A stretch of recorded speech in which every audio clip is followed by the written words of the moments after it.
તો ખેડાના ગળતેશ્વરમાં તંત્રનો pre monsoon plan પાણીમાં ગયો। ગળતેશ્વરમાં પ્રથમ વરસાદમાં જ ઠેર ઠેર પાણી ભરાયા।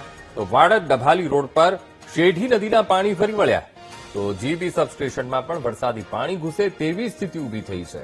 હવે રોડ પર નદીના પાણી ભરાતા લોકોને ભારે હાલાકી વેઠવાનો વારો આવ્યો છે। તો ગળતેશ્વર અને આ વરસાદ પડતા જ પોલ ખુલી ગઈ છે। વાડજ ડભાલી રોડના આ દ્રશ્યો જ્યાં પાણી ભરાયા છે।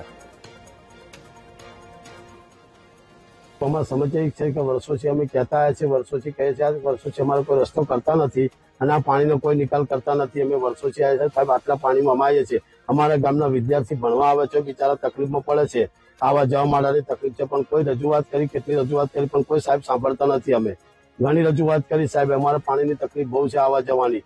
સહેજ બે ઝાપટા પડે તો પાણી સાહેબ આટલું આવી જાય છે। હવે કાલે ઉઠીને કોઈ બીમાર માણસ હોય, કોઈ અટક આવે, કશું થઈ જાય તો અમારે 108 લઈ જવી કઈ। ગુજરાત રાજ્યમાં સૌથી વધુ વરસાદ ગળતેશ્વર તાલુકામાં નોંધાયો છે। ગળતેશ્વર તાલુકામાં છેલ્લા 2 દિવસમાં 5 ઇંચ કરતા વધુ વરસાદ નોંધાયો છે, જેને લઈને આ વાડજથી જે ડભાલીને જોડતો આ માર્ગ છે તે પાણીમાં ગરકાવ થયો છે।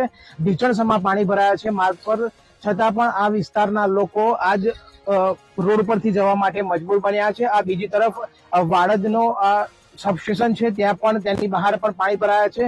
થોડા જ વરસાદમાં પાણી ભરાયા છે, જેને લઈને આ ગામના તેમજ આજુબાજુના લોકોને મુશ્કેલી વેઠવી પડી રહી છે। આવનારા સમયમાં આ વિસ્તારમાં વધુ વરસાદ વરસે તો વધુ સમસ્યાનો સામનો આ વિસ્તારના લોકોને કરવો પડી રહ્યો છે। Nikhil Bhoi, VTV news, Galteshwar.